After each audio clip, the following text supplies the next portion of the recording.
সাম্প্রতিক সময়ে সোশ্যাল মিডিয়ায় যে নামটি ঘুরে ফিরে আসছে সেটি হলো সান্ডা।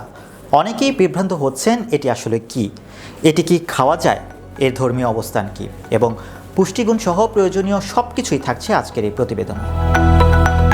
প্রায় সামাজিক মাধ্যমগুলোতে বিভিন্ন কোনো বিষয় ভাইরাল হয়, সেটি নিয়ে চলতে থাকে আলোচনা সমালোচনা। যেমন বর্তমানে সোশ্যাল মিডিয়ায় ট্রেন্ডিং বিষয়গুলোর মধ্যে রয়েছে সান্ডা, মরুর দেশের একটি প্রাণী এটি। কিন্তু কেন এই প্রাণীকে নিয়ে এত আলোচনা?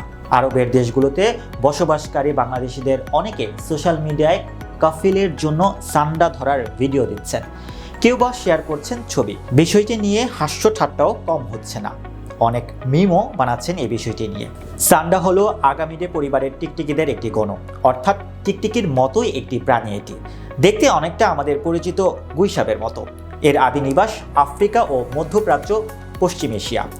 এই প্রাণীটি কাটা লেজযুক্ত টিকটিকি, ইউরোমাস্টিক্স মাস্টিগুর বা সান্ডা টিকটিকি নামেও পরিচিত।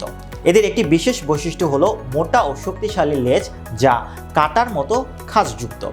আত্মরক্ষার জন্য লেজ ব্যবহার করে প্রাণীটি। আরব উপদ্বীপের অভ্যন্তরীণ ও পূর্বাঞ্চলে বসবাসকারী কিছু বেদুইন জনগোষ্ঠীর খাদ্য হিসেবে সান্ডা খেয়ে থাকে। একসময় এটি আরবীয় সুস্বাদু খাবার হিসেবে বিবেচিত ছিল। তবে লিপিবদ্ধ আছে যে যখন বেদুইনরা মহানবী হজরত মুহাম্মদ সাল্লাল্লাহু আলাইহি সাল্লামের সামনে একটি দব সান্ডার কাছাকাছি একটি প্রাণী রান্না করে এনেছিল, তখন তিনি এটি খাননি, কিন্তু অন্যদের খেতেও নিষেধ করেননি। তাই সাহাবী খালিদ বিন ওয়ালিদ এটি খেয়ে ফেলেছিলেন। এই কারণে ইসলামিক দৃষ্টিকোণ থেকে প্রাণীটি খেতে নিরুৎসাহিত করা হয়, অর্থাৎ এটি মাকরুহ ধরা হয়।